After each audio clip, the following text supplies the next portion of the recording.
नमस्कार सांग मैंने आपण मानु समस्त मो स्टोरी चैनल स्वागत। चलतु हृदय को छुईला भाया प्रेम कहानी शुणा ऋतुर प्रेम बाहाघर प्रथम भाग कहानी को आरंभ शेष जाए शुणु। आह केते कष्ट सतरे केते जंत्रणा शारीरिक जंत्रणा को मानसिक जंत्रणा केमिति सहिबी केते सहिबी केवल मो परी परिस्थिति को सामना करुवा नारीटीए ही मो जंत्रणा को अनुभव करि परिबो। ए दुनिया रे कौन मो परी कहीं दुखिनी असहाय थिबो जहाँ भाग्य रे एते दुख थिबो मु भाभी पारुनी कि भगवान मो भली आउ केते जन को निज कृपा दृष्टि वंचित रखिथिबे। मो भाग्य रे कौन केबे सुखर सूर्योदय हेबो ना मु एमिति दुखर अंधार भितर हजि जीवी। तली पेटरे हेउथुबा असह जंत्रणा को सहिकी भी ऋतु आस्ते आस्ते उठिला रातिर खाइबा तैयारी करिबाकू। अटा दलिबा समय रे आखिरु टप टप लुहबुंदा सब निगिड़ी पड़ुथुला। किछि लुहबुंदा अटारे पड़ी चकटी हो जाउथुला। एतिकी बेले ऋतुर सासू सुजाता देवी रोसई घर को पशि आसु आसु कहले केते बेले आ रोसई सारिबु 8टा बाजिलानी ए जाए किछि तरकारी भी हैनी। तो ससुरंग खाइबा टाइम लेट हेले से बहुत रागंती। बड़ असहाय आउ करुण दृष्टि रे ऋतु निज सासू को चाही कहला सरीजिब माँ बाबांक खाइबा टाइम आगु सरीजिब। ससुर अशोक बाबू निज स्त्री को पाखक डाकी कहले छुआटा देह भर नाई तुमे टिके आज रोसई कर देइथिले हेई न थांता। सुजाता मुह झिंजाड़ी कहले तार कौन है कि एटाकू नगई कि तो 3टा छुआ नष्ट हेलेनी आउ केते दिन तुम बोहू को आदर स्नेह करिकी मुंडरे बसैबी। मु सासू बोली किछि कहूनी आउ किए हेइथिले एते बेलकू घर विदा करि सारंताणी। गोटे बोली पुओ मोर आगकू नाई कि पछकू नाई तारी भाग्य पुणी एमितिका आंठुकुड़ी स्त्रीटाए थिला सफा सफा कही देउची। एथर जदि तार पिला नष्ट हुए आउ तार ए घरे स्थान नाही मु मो पुअर द्वितीय विवाह करिबी मो वंश रक्षा हेब ना नाही। अशोक बाबू बहुत भल मनीष किंतु परिस्थिति पाखरे समस्ते दास हो जाती। निज स्त्री को दीपद कड़ाकड़ी कहवाकू इच्छा थिले भी से नीरव रहउछंती कारण किछि मात्रा रे से भी नातीटीए कि नातुणीटीए देखिबाकू व्यस्त हो गलेनी। तेणु नीरव रहिबाकू बाध्य हले। रोसई सरिला परे समस्ते खाई पी शोइबाकू गले। निद आसुनी ऋतु को ना देह भल अच्छी ना मन। आशाई चाहाणी रे बिछଣା रे शोइथिबा निज स्वामी आभास को चाहिला। भारी इच्छा हेउथाए से टिके कोळेई नियंते कि मुंडरे हाथ लगेई कहंतेनी व्यस्त हुअनी ऋतु सबु ठीक है जिवो। आम भाग्य रे भी आशार सूर्य उइबो आम कोळ भी दिने पूरी उठिबो आउ जदि भी छुआ न हेउची न होउ आमे दुहे गण दुही को भल पाई सारा जीवन बंची परिबानी। ए दुनिया रे आम परी अनेक दंपति अछंती जेउ मानकर पिलापिली हेउनी से माने तो पुणी बंचुछंती। वंश रक्षा पाए अनाथ आश्रम रु छुआटी आनी पालिबा आमको छुआ मिली जिवो आउ गोटे अनाथ को बापा माँ एथिरे बहुत पुण्य अछि। चमकी पड़िला ऋतु पार्टी करुथिले आभास हे तुमको कौन जना पड़ुनी जाइकी रूम रो लाइट बंद कर टेबुल उपरे पानी बोतल काई छी केते बाजे लोक किछि काम ठीक रे करि परिबनी। बिछଣା रो उठिकी ऋतु पानी बोतल आनिके आभास रा हाथ को देला। विरक्ति रे आभास जेतेबेले ऋतु को चाहिला ऋतुर आखिरे दुख सहित अनेक राग और अभिमान स्पष्ट जना पड़तुला। आभास कहला एमिति कौन चाहिछ घर काम तुमे एकुटिया करुन तुम परी शह शह कर्मजीवी महिला निज सासू घरे टिकिनिकी काम करुछंती। आम घरे तो सेमिति बेसी किछि काम नाही। सकाळु जणे काम वाली भी आसुची ता सहित मो मम्मी भी सबुबले तुमको काम रे सहाय्य करंती तथापि भी तुमे सबु काम ठीक रे करि पारनी। ओ बेले रोसई डेरी तुम भाग्य भल तुमे एमिति घर पाइछ। राग ओ कोहरे थरी उठिला ऋतु इच्छा हेउथाए मन भरी गाली करंता किंतु ना सेमिति साहस तार नाही। 5 वर्ष बाहाघर भितरे केबे भी से निज स्वामी सहित झगड़ा करिनी। रागे रुसे अभिमान केबे केबे कथा भी हुएनी किंतु झगड़ा करेनी। नीरवरे निज सहित कथा हेई लुह झरई दिए आउ निज मन को बुझेई दिए। तो बेलू केते गेल बसर बड़ होइतिला से जेजे जेजेमा बापा माँ सानबापा सानमा आउ 3 जण पिउसींकर स्नेह अनेक दिन धरी ताकू एकुटिया मिलिथिला। सान बापांक झियो मितु जन्म न हेबा जाए समस्तंक स्नेहर एकमात्र अधिकारी थिला ऋतु। मितु परे ऋतु और मितु 2 जनक माँकर 2टा पुओ जन्म करथिले तथापि भी ऋतुर प्राधान्य बजाय रहितिला। जेजे जेतेबेले कुहंती मो बड़ नातुणी सहित केही सरी नुहे से सबुथिरे आगुआ खुशी रे फुली उठे ऋतुर छाती। ସାନ ବାପା ବଜାରରୁ ଚକୋଲେଟ୍ ଆଣିକି ରିତୁ ହାତରେ ଧରେଇ ଦେଇ କୁହନ୍ତି, ତୋର ଯେତିକି ଇଚ୍ଛା ରଖ, ଆଉ ବାକି ଅନ୍ୟମାନଙ୍କୁ ବାଣ୍ଟି ଦେ।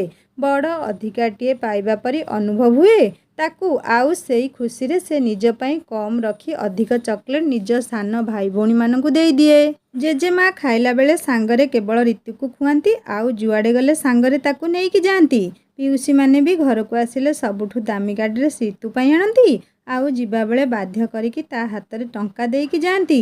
ସେଇ ଛୋଟବେଳେ ବି ରିତୁ ଭାବେ, ମୋତେ ଏତେ ସ୍ନେହ, ଏତେ ଭଲ ପାଇବା କ'ଣ ସବୁଦିନ ମିଳିବ? ମା ଓ ସାନ ମା'କୁ ତାକୁ କିଛି କାମ କରିବାକୁ ଦିଅନ୍ତିନି। ସେ ଇଚ୍ଛା କରିକି ବି ଯଦି ଗୋଟେ କାମ କରିବାକୁ ଚାହେଁ, ତା ମା ସଙ୍ଗେ ସଙ୍ଗେ ଆସିକି ତାକୁ କାମ କରିବାକୁ ବାରଣ କରନ୍ତି। କୁହନ୍ତି, ତୁ କେବଳ ପାଠ ପଢ଼, ଘର କାମ କରିବାକୁ ଆମେ ଅଛୁ। ଝିଅ ଛୁଆଟେ, ତୁ ଦିନେ ନା ଦିନେ ପରଘରୀ ହେବୁ। ଭଗବାନ ଜାଣନ୍ତି ତୋ ଭାଗ୍ୟରେ କ'ଣ ଅଛି। ଆଜିଠୁ କାମ କରିବା କିଛି ଦରକାର ନାହିଁ। ମନ ନେଇକି ପଢ଼, ଯେମିତି ନିଜ ଗୋଡ଼ରେ ନିଜେ ଠିଆ ହେବୁ। ଜଣକ ପରେ ଜଣେ ଧୀରେ ଧୀରେ ଦୂରେଇ ତା ଜୀବନରୁ ଗଲେ। ପ୍ରଥମେ ଜେଜେ, ତାପରେ ଜେଜେମା। ଆଉ ଯେତେବେଳେ ସେ +3 ପଢ଼ୁଥିଲା, ସେତେବେଳେ ତା ମାଆଙ୍କର ଅକାଳ ବିୟୋଗ ହେଲା। ଦୁଃଖର ଦରିଆ ଭିତରେ ଏମିତି ଅସହାୟ ଭାବେ ଡୁବିଯିବାର କଷ୍ଟ ହେଉଥିଲା ସେଦିନ। ବାପା ଆଉ ସାନ ଭାଇ ରୋହନ କଥା ଭାବି ନିଜକୁ ସମ୍ଭାଳି ନେଇଥିଲା ରିତୁ। କିନ୍ତୁ ମା'ର ସ୍ଥାନ ଯେ ଅପୂରଣୀୟ, ସେ ଅଭାବକୁ ସେ ସବୁବେଳେ ଅନୁଭବ କରୁଥିଲା। ସାନ ମା'ଙ୍କ ଆକ୍ରୋଶର ଶିକାର ନ ହେବାକୁ ତାଙ୍କୁ ଘର କାମରେ ସାହାଯ୍ୟ କରିବାକୁ ପଡ଼ିଲା। ସାନ ଭାଇ ଓ ବାପାଙ୍କ ଦେଖାଶୁଣା କରିବାକୁ ହେଲା। ତଥାପି ବି ନିଜ ପଢ଼ାରେ ଅବହେଳା କରିନି, ବରଂ ଅଧିକ ଦାୟିତ୍ୱବାନ ହେଇଗଲା। ଓଡ଼ିଆରେ MA ପାସ୍ ପରେ ଗୋଟେ ମହାବିଦ୍ୟାଳୟରେ ଅଧ୍ୟାପିକା ଭାବେ ନିଯୁକ୍ତି ମିଳିଲା ତାକୁ, ଯାହା ତାର ଓ ତା ମା'ଙ୍କର ସ୍ୱପ୍ନ ଥିଲା। ବାହାଘର ପରେ ଏକ ସୁନ୍ଦର ଭବିଷ୍ୟତର ଆଶାରେ ସେ ଶାଶୁଘରେ ପାଦ ରଖିଲା। ସ୍ୱାମୀ ଆଭାସ ଜଣେ ଇଞ୍ଜିନିୟର, ଭଲ ରୋଜଗାରକୁ ବେଶ୍ ଆକର୍ଷଣୀୟ ଚେହେରା। ପ୍ରଥମେ ପ୍ରଥମେ ନିଜ ଶାଶୁ, ଶ୍ୱଶୁର ଓ ସ୍ୱାମୀଙ୍କଠୁ ଏତେ ଭଲ ପାଇବା ମିଳୁଥିଲା ଯେ ସେ ନିଜର ସବୁ ଦୁଃଖକୁ ଭୁଲିଯିବାକୁ ଲାଗିଲା। ପ୍ରଥମ ଥର ଯେତେବେଳେ ସେ ଗର୍ଭବତୀ ହେଲା, ସେତେବେଳେ ସମସ୍ତଙ୍କ ସ୍ନେହ ଦ୍ୱିଗୁଣିତ ବଢ଼ିଯାଇଥିଲା। ମାତ୍ର ଠିକ୍ 3 ମାସ ଚାଲିଥିବା ବେଳେ ହଠାତ୍ ରାତିରେ ଖୁବ୍ ଯନ୍ତ୍ରଣା ହେଇ ଋତୁସ୍ରାବ ହେଲା। ଡାକ୍ତର କହିଲେ, ପିଲା ନଷ୍ଟ ହେଇଯାଇଛି।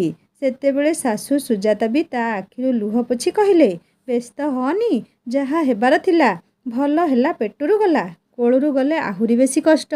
ପୁରା 15 ଦିନ ଯାଏଁ ରିତୁକୁ କିଛି କାମ କରିବାକୁ ଦେଲେନି, ବରଂ ଆକଟ କରି କହିଲେ, ଦେହ ଠିକ୍ ନ ହେବା ଯାଏଁ ଆଦୌ ପାଣି ହାତ ହେବୁନି। ତୁ ଯେତେବେଳେ ଦ୍ୱିତୀୟ ସନ୍ତାନ ବି ନଷ୍ଟ ହେଲା, ସେତେବେଳେ ନା ମିଳିଲା ସ୍ନେହ, ନା ମିଳିଲା ସମବେଦନା। ବାସ୍ ତା ପରଠୁ ଶାଶୁ ଓ ସ୍ୱାମୀ ଦୁଇଜଣ ଯାକ ବଦଳି ଯାଇଛନ୍ତି। ବେଳେବେଳେ ସ୍ୱାମୀଙ୍କ ରାଗକୁ ଶାନ୍ତ କରିବାକୁ କୁହେ। ଡାକ୍ତର କହୁଛନ୍ତି ରେଷ୍ଟ ନେବାକୁ, କିନ୍ତୁ ମୁଁ ଜମା ରେଷ୍ଟ ନେଇପାରୁନି। ତା ସହିତ ଷ୍ଟ୍ରେସ୍ ବି ରହୁଛି। ଏସବୁ ଗର୍ଭ ନଷ୍ଟର ମୁଖ୍ୟ କାରଣ। ଆଭାସ କୁହେ, ଆଚ୍ଛା ରେଷ୍ଟ ନେବ, ତେବେ ଗୋଟେ କାମ କର, ତୁମେ ଚାକିରି ଛାଡ଼ିଦିଅ। ଏମିତିରେ ବି ମୁଁ ତୁମ ଉପରେ ନିର୍ଭର କରୁନି। ତୁମେ ତୁମ ଖୁସି ପାଇଁ ଚାକିରି କରୁଛ। ଆଗ ଛୁଆଟେ ହେଇଯାଉ, ତାପରେ ଯାହା। କିନ୍ତୁ ଶାଶୁମା ଆସିକି କୁହନ୍ତି, କ'ଣ ଚାକିରି ଛାଡ଼ିଦେବ? କ'ଣ ପାଇଁ? ଆମ ଘରେ ତ କିଛି କାମ ନାହିଁ। ଦିନ ରାତି ଶୋଇ ଶୋଇ କେବଳ ମୋଟା ହେବାଟା ଥୟ।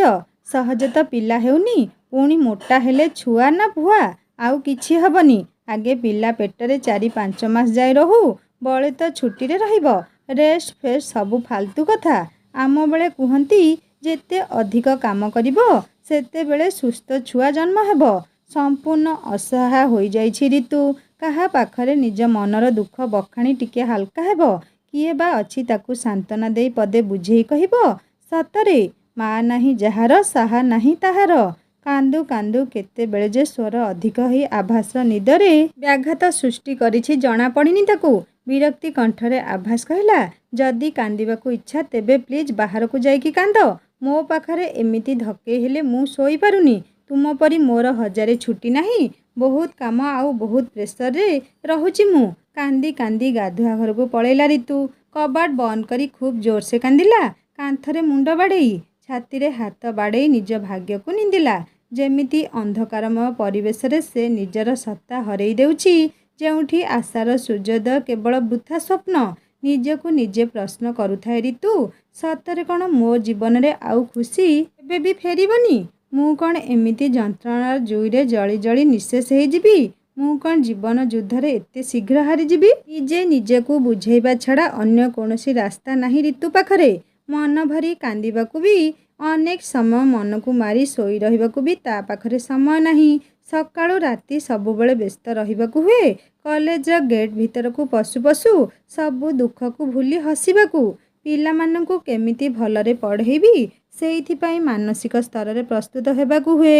ସବୁ କିଛି ପରିସ୍ଥିତିରେ ନିଜକୁ ଖୁବ୍ ସହଜରେ ବଦଳେଇ ପାରେ ରିତୁ। ମୁହଁକୁ ଲୁଚେଇ ହସିବାର କଳା ସେ ବହୁତ ଭଲସେ ଶିଖିଛି। ତଥାପି ବି କେବେ କେବେ ଧରା ପଡ଼ିଯାଏ ସହକର୍ମୀ ବାନ୍ଧବୀ ଅଙ୍କିତା ମ୍ୟାମ୍ଙ୍କ ପାଖରେ।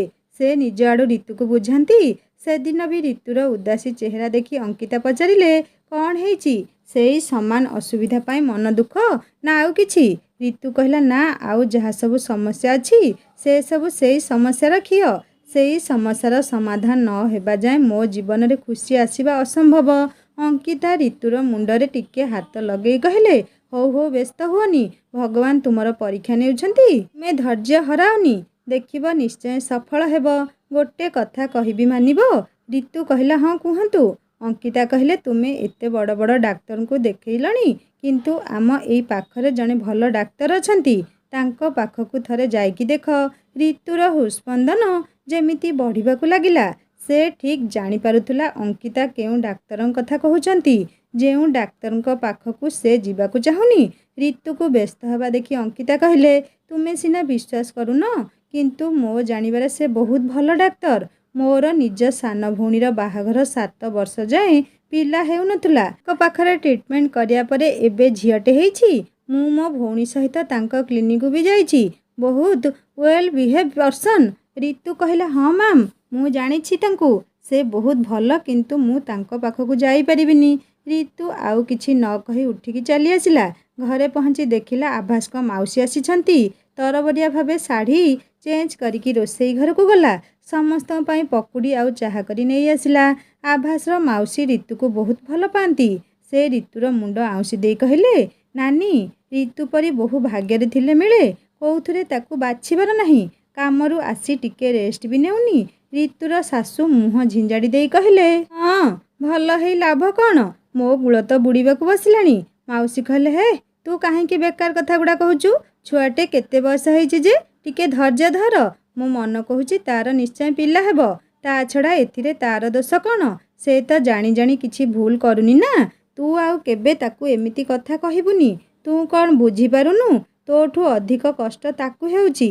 କୋଉ ନାରୀ ଚାହେଁନି ନିଜ ସନ୍ତାନର ମା ହେବାକୁ? ଏ କଷ୍ଟ ତା ଭାଗ୍ୟରେ ଅଛି, ସେ ସହୁଛି। ତୁ ଆଉ ତା ଉପରେ ଏମିତି ତାନା ଶୁଣା ନା। ଗୋଟେ କଥା କହିବି, ରଖିବୁ? ରିତୁର ଶାଶୁ କହିଲେ, ହଁ, କହୁନୁ। ମାଉସୀ କହିଲେ, ଏଇ ଯୋଉ ଡାକ୍ତର ପ୍ରକାଶ ଦାସ, ଥରେ ତାଙ୍କ ପାଖକୁ 2 ଜଣଙ୍କୁ ପଠଉନୁ। ଆଭାସର ମା କହିଲେ, ଆଲୋ, ସେ ଡାକ୍ତର ପାଖକୁ ଇଏ ଯିବନି। ତୋ ଆଗରୁ ମୋତେ ଆହୁରି କେତେଜଣ ତାଙ୍କ ନାଁ କହିସାରିଲେଣି। ରିତୁ ପରା ମନା କରୁଛି। ମାଉସୀ ରିତୁକୁ ଚାହିଁ ପଚାରିଲେ, କାହିଁକି ମନା କରୁଛୁ? କ'ଣ ପୁଅ ଡାକ୍ତର ବୋଲି? ରୋଗ ବେଳେ ଏମିତି ଭାବିଲେ ହେବ? ଡାକ୍ତର ପାଖରେ ଏସବୁ ଲାଜ ଦେଖେଇଲେ ରୋଗ ଛାଡ଼ିବ କେମିତି? ତାଙ୍କ ପାଖକୁ ଯିଏ ବି ଯାଉଛନ୍ତି ସମସ୍ତେ ଭଲ ହେଉଛନ୍ତି। ତୁ ଥରେ ବିଶ୍ୱାସ କରିକି ଯା। ଏଇ ପାଖରେ ତ କିଛି ଅସୁବିଧା ନାହିଁ। କିଙ୍କର ପରିସ୍ଥିତିରେ ପଡ଼ିବା ପରି ରିତୁ ଅସହାୟ ହେଇଗଲା। ନା ସେ କିଛି କହିପାରୁଛି, ନା ତାର ଡାକ୍ତର ପ୍ରକାଶଙ୍କ ପାଖକୁ ଯିବାକୁ ଇଚ୍ଛା ଅଛି। ଏତିକି ବେଳେ ତା ଶାଶୁ କହିଲେ, ତୁ ଆଉ ତାକୁ କିଛି କହନା। ଆଜି ଅଭି ଆସୁ, ମୁଁ ତାକୁ କହିବି। ସେ କାଲି ଏକୁ ନେଇକି ସେ ଡାକ୍ତର ପାଖକୁ ଯିବ। ରିତୁ ପାଖରେ ଆଉ ବୁଝେଇବାର ଉପାୟ ନଥିଲା, କିନ୍ତୁ ସେ ପ୍ରକାଶ ପାଖକୁ ଯିବାକୁ ଆଦୌ ଚାହୁଁନଥିଲା। ସେଦିନ ରାତିରେ ଯେତେବେଳେ ଆଭାସ କହିଲା, କାଲି ତାହେଲେ ତୁମେ ଡାକ୍ତର ପ୍ରକାଶଙ୍କ ପାଖକୁ ଯିବ, ରିତୁ କହିଲା, ଯାଇକି କିଛି ଲାଭ ହେଲା ପରି ମୋତେ ଲାଗୁନି। ଆମେ ଏବେ ଯେଉଁଠି ଦେଖାଉଛନ୍ତି ସେ ମ୍ୟାଡ଼ାମ୍ ବି ବହୁତ ଭଲ। ଆମ ଭାଗ୍ୟ ହିଁ ଖରାପ। ଡାକ୍ତର ଦୋଷ ଦେଇ ଲାଭ କ'ଣ? ଆଭାସ ଟିକେ ଚିଡ଼ିଲା ପରି କହିଲା, ମୁଁ କିଛି ଜାଣିନି। ମମି କହୁଥିଲା ଆମେ କାଲି ଡକ୍ଟର ପ୍ରକାଶଙ୍କ କ୍ଲିନିକକୁ ଯିବା। ମାଉସୀଙ୍କର ଜଣେ ସମ୍ପର୍କୀୟ ସେଠି କାମ କରନ୍ତି। ସେ ଆମ ପାଇଁ ଗୋଟେ ନମ୍ବର କରିଦେଇଥିବେ। ତେଣୁ ସେ ଯେତେବେଳେ ଫୋନ୍ କରିବେ ଆମେ ସେତେବେଳେ ଯିବା। ରିତୁ ସେଠିକି ନ ଯିବା ପାଇଁ ଶେଷ ପ୍ରୟାସ କରି କହିଲା, ବାରମ୍ବାର ଡାକ୍ତର ବଦଳିବା ଠିକ୍ ନୁହେଁ। ବିରକ୍ତ ହୋଇ ଆଭାସ କହିଲା, କ'ଣଟା ଠିକ୍ ହେଉଛି ଆଜି ଯାଏଁ? 3 ଥର ପିଲା ନଷ୍ଟ ହେଲାଣି, ଆଉ କେତେ ହଇରାଣ କରିବ ମୋତେ? ରିତୁ କହିଲା, ମୁଁ ତୁମକୁ ହଇରାଣ କରୁଛି? କେବେ ଭାବିଛ ପିଲା ନଷ୍ଟ ହେଲେ ମୋତେ କେତେ ଯନ୍ତ୍ରଣା ହୁଏ? ପିଲା ମୋ ପେଟରେ ରୁହେ ଆଭାସ। ତାର ଉପସ୍ଥିତି ଜାଣିବାର ପ୍ରଥମ ଦିନରୁ ମୁଁ ସ୍ୱପ୍ନ ଦେଖିବା ଆରମ୍ଭ କରିଦିଏ। आउ जेतेबेले मु अनुभव करे मो पिला मो पेटरे नष्ट होईगलानी सेतेबेले सारा दुनियाटा मते श्मशान परी भयंकर लगे। पादठू मुंड जाए प्रति शिरा प्रशिरारे जंत्रणा हुए मो छुआ को हरैबार दुखरे। आउ तुमे कहूच मु तुमको हैरान करुछि। ऋतु आखिर लुह ता मनर आघात सबु किछि जेमिति आभास पाई अति न्यून थिला। से अणदेखा करिया परी मुह बुलेई देई कहिला, तुमे बोधे जानिन रोगीठू अधिक कष्ट रोगीर सांगरे जाइथिबा लोकंकु हुए। कारण सेमाने बिना कारण रे हॉस्पिटल को जाती। मेडिकल जिबाठू विरक्तिकर स्थान आउ किछि नहीं। केवल तुम पाई मते अजथारे 3 वर्ष हैला हॉस्पिटल चक्कर काटिबाकु हेउची। अर्थ हानि आउ देह पीड़ा दुईटा जाक मु सहुची केवल तुम पाई। ऋतुर राग आउ ता आयतरे नथिला। आखिरु लुह पोछि कहिला, तेबे गोटे काम कर, आउ मते नेकी मेडिकल जिबा आवश्यक नाही। मु सारा जीवन एमिति रही परिबी। तुमे बरং द्वितीय विवाह करिनियो, एइटा भी तुम मम्मीकर इच्छा। टिके हड़बड़ी जे आभास कहिला, तुमर दिनकु दिन राग बढ़ी बढ़ी जाउची। चुपचाप सेइटा कर जोटा मु कहूची। काली संडे अछि, आम दुई जनकर छुट्टी, तेणु डॉक्टर प्रकाश को पाखक जिबा। तुमे तुमर सबू टेस्ट रिपोर्ट सजाड़िकी रखी दियो। एति कही आभास सोईगला, किंतु ऋतु आखिरु जेमिति निद हजिगला। से केमिति सामना करिबो प्रकाशर। प्रकाश दास डाकना पिंटू, जहाकू ऋतु पिंटू भाई बोली डाके। 10 वर्ष तलर पुराणा पृष्ठा आपे आपे लेउटी पड़ुथिला ऋतु आगरे। पृष्ठार अक्षर भली सेही स्मृति भिजा दिन सबू नाची उठिला आखि सामनारे चलचित्रर छवि परी। चुपचाप बसी रही मने पकेला ऋतु अतीतर स्मृति को। प्रकाश हेउछि ऋतुर बड़ पिउसींक भणजा। जदिओ छोट बेलू ऋतु ता पिउसींक घर को जाए ओ केबे केबे प्रकाश सहित भेट हुए, किंतु से साक्षात बहुत साधारण थिला। सेतेबेले दुहिंक भितरे भल बंधुतार सृष्टि होइथिला। जेतेबेले ऋतु 10म परीक्षा देई सारी निज जेजेमांक सहित पिउसींक घर को जाउथिला। पिउसींक बड़ झीर बाहाघरे जोग देबाकू धीरे धीरे घरे गहली पड़ुथिला। जनक परे जणे बंधु आसीबारे लागिथिले। एतिकी बेले ऋतुर हाथ को धरी टाणी नेइगला ता पिउसींक सान झील झुना। ऋतु कहिला, कुआडे टाणुछु मते? तुकु टाणी टाणी नेइगला झुना आउ गोटे रूम को नेई व्यस्त हेबा परी कहिला, अरे एइठी तो थिला, कुआडे गला? विरक्ति हेइकी ऋतु कहिला, आलो पागिली किए थिला आउ कुआडे गला? एतिकी बेले झुनार पिउसी गीता आपा और झुनार बड़ भौणी मीना से घर भीतर को आसिले। ऋतु गीता आपा को प्रणाम कला। गीता कहले, अरे मते चिन्हि पारुछु तो? अल्प हसिकी ऋतु केवल मुंड हलई सम्मति जणैला। गीता पचारिले, को क्लास रे पढ़ुछु? ऋतु कहिबा आगुरु मीना कहिला, से भी एथर 10म परीक्षा देइछि। आमर एथर 3टा छुआ परीक्षा देइछंती। पिंटू आउ ऋतु भल मार्क रखिबे, किंतु एई झुना गधुणी पाई चिंता। झुना चिड़िकी मुह मोड़ी कहिला, हौ हौ फेल हेले हेबी, तोर कौन हला? मु तो बाहाघर हाथ गंठी फिटेइबिनी कि तो शाशु घर को जीविनी।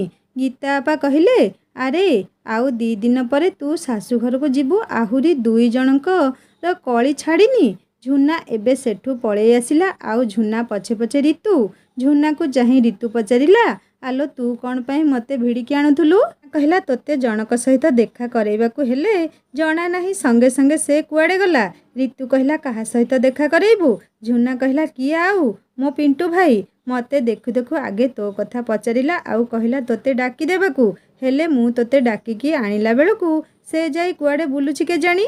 एतिकी बेले चमक उठिला ऋतुर आखि। नुआ नुआ कुमारित्व पाइथिबा देहरे केमिति अजणा अनुभव। लाज मिशा व्यस्ततारे अस्थिर होई उठुतला हृदय। सामनारे ठिया होइथिला पिंटू। आगठू अधिक डेंगा हो जाइछि, किंतु चेहरा टिके झड़िला परी लागुछि।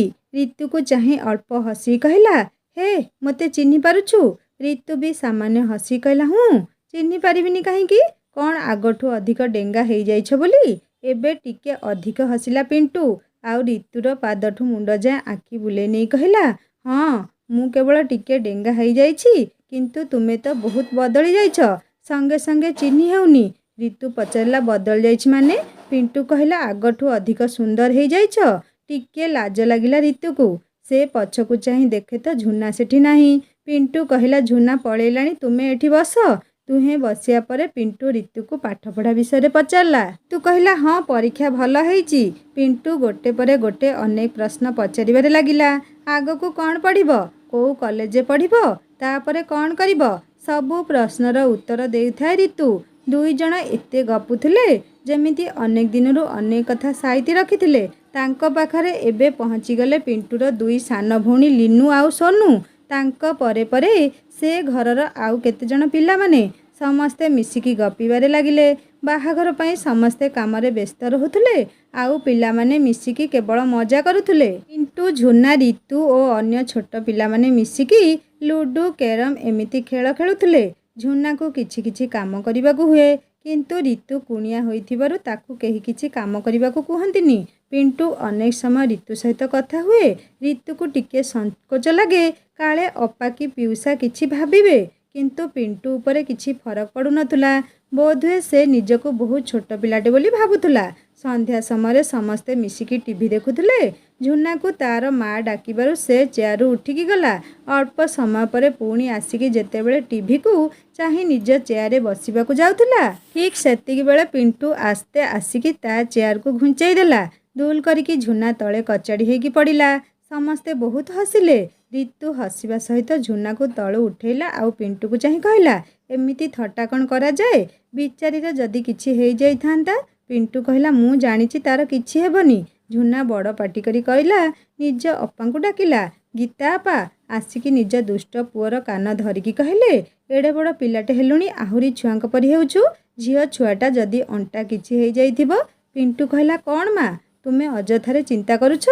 ଆରେ ମୁଁ କ'ଣ ତାକୁ ପାହାଡ଼ ଉପରୁ ଠେଲିଦେଲି ନା କ'ଣ? ମୁହଁ ଝିଞ୍ଜାଡ଼ି ପଳେଇଲା ଝୁନା ଆଉ ତାକୁ ବୁଝେଇ ବୁଝେଇ ଗୀତା ଆପା। ରିତୁ ପିଣ୍ଟୁକୁ ଚାହିଁଥାଏ। ପିଣ୍ଟୁ କହିଲା, କ'ଣ ଏମିତି ଚାହିଁଛ?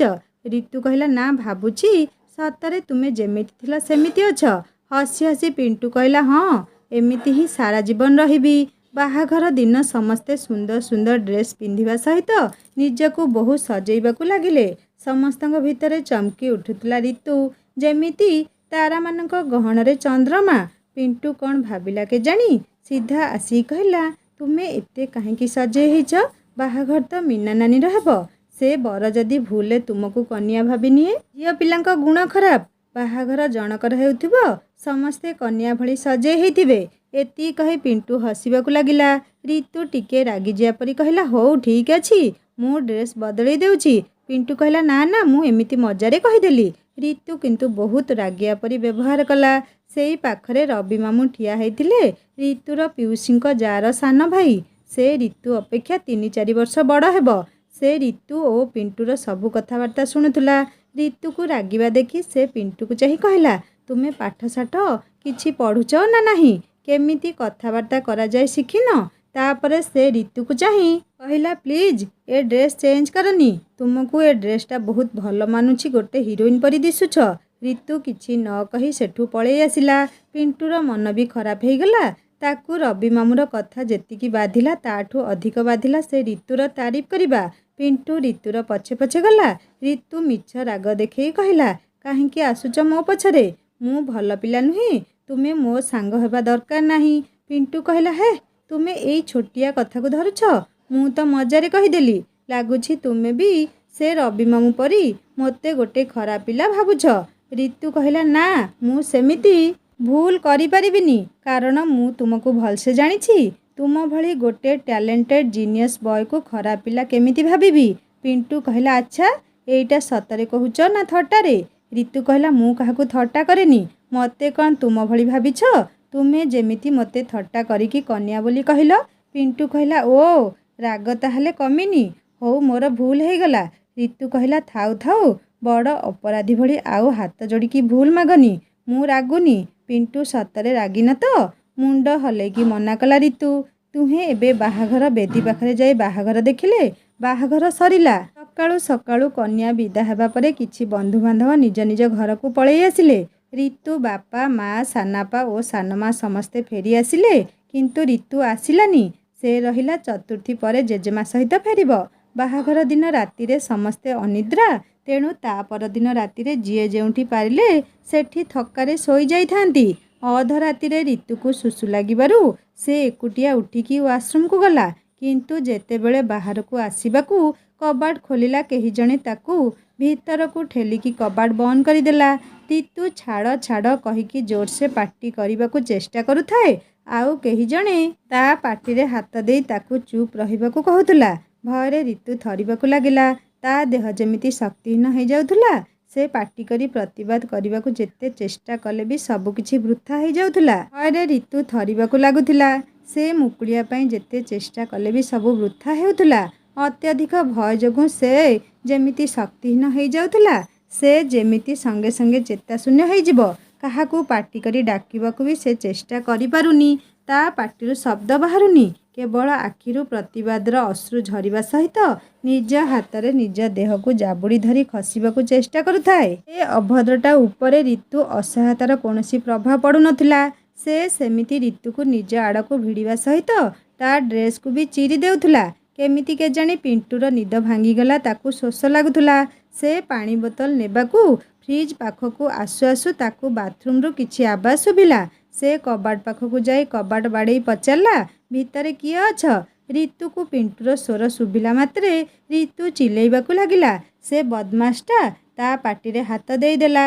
କିନ୍ତୁ ଯେତିକି ଶୁଭିଥିଲା ସେତିକି ପିଣ୍ଟୁର ସନ୍ଦେହକୁ ଦୃଢ଼ କରିବା ପାଇଁ ଯଥେଷ୍ଟ ଥିଲା। ସେ କବାଟରେ ଯେତେ ହାତ ବାଡ଼େଇ କହିଲା, ଭିତରେ କିଏ ଅଛ ପ୍ଲିଜ୍ କୁହ, ନଚେତ୍ ମୁଁ ମାମୁଁଙ୍କୁ ଡାକିବି। ଭିତରୁ କିଛି କଥା ଶୁଭିଲାନି କି କେହି ବାହାରକୁ ଆସିଲେନି। ପିଣ୍ଟୁ ପୁଣି ନିଜ କଥାକୁ ଦୋହରେଇବା ସହିତ ଆହୁରି ଜୋରରେ ବାଡ଼େଇଲା। ହଠାତ୍ କବାଟ ଖୋଲି କେହି ଜଣେ ଭିତରୁ ଦୌଡ଼ିକି ପଳେଇଲା। କିନ୍ତୁ ସେ ଯେତେ ଜଲ୍ଦି ଗଲେ ବି ପିଣ୍ଟୁ ତାକୁ ଚିହ୍ନି ପାରିଥିଲା। ପିଣ୍ଟୁ ବାଥରୁମ୍ ଭିତରକୁ ଚାହିଁ ନିଜକୁ ବିଶ୍ୱାସ କରିପାରୁନଥିଲା। ରିତୁ ନିଜ ଛାତିକୁ ଜାବୁଡ଼ି ଧରି ଜୋରରେ କାନ୍ଦୁଥିଲା। ପିଣ୍ଟୁ ତା ପାଖକୁ ଯାଇ ତାକୁ ଉଠେଇକି ଆଣିଲା। ତା ଡ୍ରେସ୍ର କିଛି ଅଂଶ ଚିରି ଯାଇଥିଲା। ସେ ଭୟରେ ଥରୁଥିଲା। ପିଣ୍ଟୁ ତାକୁ ଧରିକି ନେଇକି ଗୋଟେ ଚେୟାରରେ ବସେଇଲା। ପାଣି ବୋତଲ ଦେଇ ପିଇବାକୁ କହିଲା। ରିତୁ ଆଖିରୁ ସେମିତି ଟପ୍ ଟପ୍ ଲୁହବୁନ୍ଦା ଝରି ପଡ଼ୁଥିଲା। ପିଣ୍ଟୁ ଏତେ ବି ଛୋଟ ପିଲା ନଥିଲା। ତାକୁ ଏବେ ସବୁ କିଛି ବୁଝା ପଡ଼ୁଥିଲା। ସେ କିଛି ସମୟ ରିତୁ ପାଖରେ ଚୁପଚାପ ଠିଆ ହେଇକି ରହିଲା। ଆଉ ତାପରେ କହିଲା, ତୁମକୁ ନିଜକୁ ବୁଝେଇବାକୁ ହେବ। ଭଗବାନଙ୍କୁ ଧନ୍ୟବାଦ ଯେ ସେ ଠିକ୍ ସମୟରେ ମୋ ନିଦ ଭାଙ୍ଗି ଦେଇଥିଲେ। ନଚେତ୍ ଆଜି ତୁମର ବହୁତ ବଡ଼ କ୍ଷତି ହେଇଯାଇଥାନ୍ତା। ରିତୁ କାନ୍ଦିବା ବନ୍ଦ କରୁନଥିଲା। ଆଉ କାନ୍ଦିବା ସହିତ କହିଲା, ମୋର ଆଜି ବାବା ମାଙ୍କ ସହିତ ପଳେଇ ଯିବାର ଥିଲା। ପିଣ୍ଟୁ କହିଲା, ଏ କଥା ନୁହେଁ। ଅସୁବିଧା କୋଉଠି ବି ହେଇପାରେ। ତୁମକୁ ନିଜକୁ ଷ୍ଟ୍ରଙ୍ଗ କରିବାକୁ ହେବ। ନହେଲେ ବର୍ତ୍ତମାନ ସମାଜରେ ଚାଲିବା କଷ୍ଟ। ତୁମେ ଦେଖୁନ ଆଜିକାଲି କେତେ କ'ଣ ଖବର ଆସୁଛି। ସ୍କୁଲରେ, କଲେଜରେ, ଘରେ ବାହାରେ ସବୁଠି ଝିଅମାନଙ୍କୁ ହଇରାଣ ହେବାକୁ ହେଉଛି। ତେଣୁ ତୁମକୁ ଏସବୁ ଅସୁବିଧାକୁ ମୁକାବିଲା କରିବା ପାଇଁ ପ୍ରସ୍ତୁତ ହେବା ଦରକାର। ତୁମେ ବହୁ ଡରେଇ, ଭୟ ଆମକୁ ଅଧିକ ଦୁର୍ବଳ କରିଦିଏ। ହଉ, ଯାହା ହେବାର ଥିଲା ସେସବୁ ତୁମ ହାତରେ ନୁହେଁ। ମୋ ମା ସବୁବେଳେ କୁହନ୍ତି, ପରିସ୍ଥିତିକୁ ଧରି ବସିଲେ ହେବନି। ଆମକୁ ମନକୁ ଦୃଢ଼ କରି ଆଗକୁ ବଢ଼ିବାକୁ ହେବ। ଆଜି ତୁମ ସହିତ ଯାହା ବି ହେଲା କୁ କେବଳ ଗୋଟେ ଦୁଃସ୍ୱପ୍ନ ଭାବି ଭୁଲିଯାଅ। କିନ୍ତୁ ଏସବୁ କଥା ଆମେ ଘରେ ଜଣେଇଦେବା। ରିତୁ ଡରିକି କହିଲା, ନା ନା, କାହାକୁ କିଛି କୁହନି। ପିଣ୍ଟୁ କହିଲା, କାହିଁକି କହିବନି? ତୁମେ ଜାଣିନ, ଭୁଲ କରିବା ଯେତିକି ଦୋଷ, କାହାର ଭୁଲକୁ ଲୁଚେଇବା ସେତିକି ଦୋଷ। ତୁମେ ଯଦି ଏସବୁ ଲୁଚେଇ ଦେବ, ତେବେ ସେ ବଦମାସ ରବି ମାମୁଁର ସାହସ ବଢ଼ିଯିବ। ସେ ଆଉ କେଉଁ ଝିଅ ସହିତ ବି ଏମିତି ଭୁଲ କାମ କରିବାକୁ ଚେଷ୍ଟା କରିବ। ଆଉ ପୁଣି କେବେ ସୁଯୋଗ ମିଳିଲେ ତୁମ ସହିତ ବି। କାରଣ ତୁମେ ତା ଆଖିରେ ଗୋଟେ ଡରେଇ ଝିଅ ହେଇକି ରହିଯିବ। ତୁମର କ'ଣ ରାଗ ହେଉନି? ରିତୁ କହିଲା, ବହୁତ ରାଗ ହେଉଛି। ଇଚ୍ଛା ହେଉଛି ତାକୁ ମନ ଶାନ୍ତି ହେବା ଯାଏଁ ପିଟନ୍ତି। ଯୋଉ ହାତରେ ସେ ମୋତେ ଧରିଥିଲା ସେ ହାତକୁ ହାଣି ଦିଅନ୍ତି। ପିଣ୍ଟୁ କହିଲା, ଆରେ ତୁମର ଏତେ ରାଗ, ତେବେ ଡରୁଛ କାହିଁକି? ଚାଲ ଏବେ ମାଙ୍କ ପାଖରେ ସବୁ କିଛି କହିଦେବା। ଏତିକି ବେଳେ ପିଣ୍ଟୁର ମାଙ୍କ ନିଦ ଭାଙ୍ଗିଲା। ସେ ଉଠିକି ଆସିକି ଦେଖନ୍ତି ତ ପିଣ୍ଟୁ ଆଉ ରିତୁ ଦୁହେଁ ବସିକି କଥା ହେଉଛନ୍ତି। ପିଣ୍ଟୁର ମା କହିଲେ, କି ରେ, ତୁମେ ଦି ଜଣ କ'ଣ ଏତେ ଜଲ୍ଦି ଉଠି ଯାଇଛ? ରିତୁ ପିଣ୍ଟୁ ଆଡ଼କୁ ଚାହିଁଲା। ପିଣ୍ଟୁ କହିଲା, କିଛି ଚିନ୍ତା କରନି, ମାଙ୍କୁ ସବୁ କିଛି କହିଦିଅ। ରିତୁକୁ ନୀରବ ରହିବା ଦେଖି ପିଣ୍ଟୁ ସବୁ କିଛି କହିବା ଆରମ୍ଭ କଲା। ପିଣ୍ଟୁର ମା ନିଜ ମୁଣ୍ଡରେ ହାତ ଦେଇ କହିଲେ, ହେ ଭଗବାନ, ସାଙ୍ଗମାନେ, ରିତୁକୁ କିଏ ବାଥରୁମ୍ ଭିତରକୁ ଟାଣି ନେଇ ଏମିତି ତାହା ସହିତ ବ୍ୟବହାର କରୁଥିଲା। ଆଉ ପିଣ୍ଟୁର ମା ଜାଣିଲା ପରେ ସେ ଲୋକଟିର କ'ଣ ଅବସ୍ଥା କରିବେ ତାହା ଜାଣିବା ଦ୍ୱିତୀୟ ଭାଗରେ। କାହାଣୀ କେମିତି ଲାଗିଲା ମୋତେ ନିଶ୍ଚୟ କମେଣ୍ଟ କରି ଜଣାଇବେ। ଆଉ ଯଦି ଭଲ ଲାଗିଥାଏ ଲାଇକ୍ଟିଏ କରିବେ, ସାଙ୍ଗମାନଙ୍କ ସହିତ ସେୟାର କରିବେ। ଆଉ ଯଦି ମୋ ଚ୍ୟାନେଲରେ ନୂଆ ଅଛନ୍ତି ତାହେଲେ ସବସ୍କ୍ରାଇବ୍ କରି ବେଲ୍ ଆଇକନ୍ ଦବାଇ ଦେବେ। ମୋର ଗୋଟେ ହିନ୍ଦୀ ଷ୍ଟୋରି ଚ୍ୟାନେଲ୍ ଅଛି, जार लिंक मुझे स्टोरी डिस्क्रिप्शन में देदेवी। आपण मैंने क्लिक कले सुंदर सुंदर हिंदी स्टोरी पढ़ी पारे और शुणिपारे। एवं मत विदाय दिंतु। पुणी जल्दी नहीं आसबि यही कहानीर द्वितीय भाग। द्वितीय भागरे बहुत इंटरेस्टिंग पार्ट अच्छी। आपण मैंने शुणा अनुरोध रोची। नमस्कार, जय जगन्नाथ।